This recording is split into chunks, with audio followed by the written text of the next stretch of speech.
Cha kwanza, tafsiri ya tarehe 29 hatuwezi kuiita ni vurugu wala hatuwezi kuiita maandamano. Tarehe 29 lilikuwa jaribio la mapinduzi ambalo lilifeli.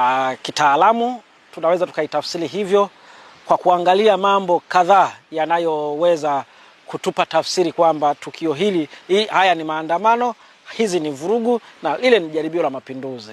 Cha kwanza, kwa nini tunasema lilikuwa jaribio la mapinduzi? Tunaangalia malengo mahususi ya waliokuwa wakihamasisha maandamano, walikuwa na ujumbe gani? Ujumbe wao mkubwa ulikuwa ni kuiondoa serikali madarakani.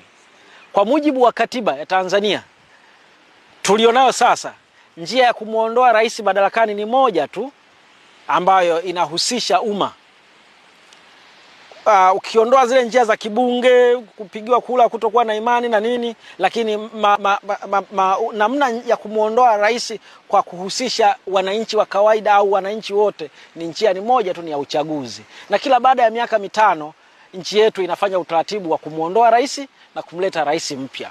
Sasa wale walio abroad waliokuwa wakishinikiza au maandamano walikuwa wanasema wanakwenda kuondoa utawala uliopo. Kwa hiyo tafsiri ya kwanza kwamba hili lilikuwa jaribio la mapinduzi ni malengo ya waliokuwa yakiyatekeleza, waliokuwa wakiandaa haya wanaita wao maandamano. Tafsiri ya pili ni matendo yaliokuwa yanakitendeka siku ya tarehe 29 yanatoa tafsiri kwamba hakukuwa na maandamano, kulikuwa kuna jaribio la mapinduzi. Na matendo hayo ni tendo la kwanza la mtu anayesema naandamana, anakwenda kuvamia kituo cha polisi, anakichoma moto, anachukua silaha, anaondoka. Hilo haliitwi tendo la maandamano, linaitwa tendo la uasi. Na tendo la uasi maana yake linahusisha kuondoa serikali madarakani au kumuua rais. Ndio tafsiri ya kwanza. Tafsiri ya pili ni muundo wa waliokuwa wakilitekeleza lile tukio, muundo wao walivyokuwa wameupangilia. Wameanzia Kimara, wakaja Tegeta, wakaja Gongo la Mboto huku, wakaja Mbagala. Muundo wao walikuwa wanakuja katika kitu kinaitwa yani muundo ambao wanaita mass revolution. Mnakwenda kwenye sehemu moja kwenda kuondoa utawala. Na walikuwa wakijaribu kutumia kawala. Na walikuwa wakijaribu kutumia kauli ya mass revolution, japokuwa unaona kama ni syndicate.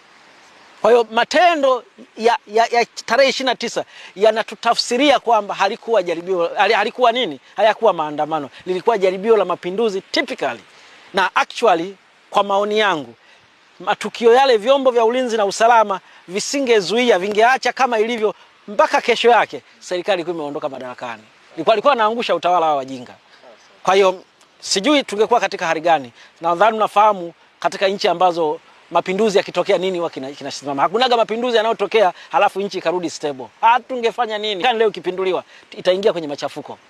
Kwa hiyo tafsiri hiyo ya mambo kama manne yanayotafsiri matukio, yanayotafsiri matendo, yanayotafsiri dhamiri, yanatupa kwamba ilikuwa ni jaribio la mapinduzi, hayakuwa maandamano. Na kwenye historia tutaandika historia ya nchi hii, vizazi vitasoma. Na uzuri tunaweza kuandika historia, na uzuri ni wajuzi watasoma, iwe kwa hiari ama kwa lazima, kwamba tarehe 29 kuna jaribio la mapinduzi lilitokea na likafeli.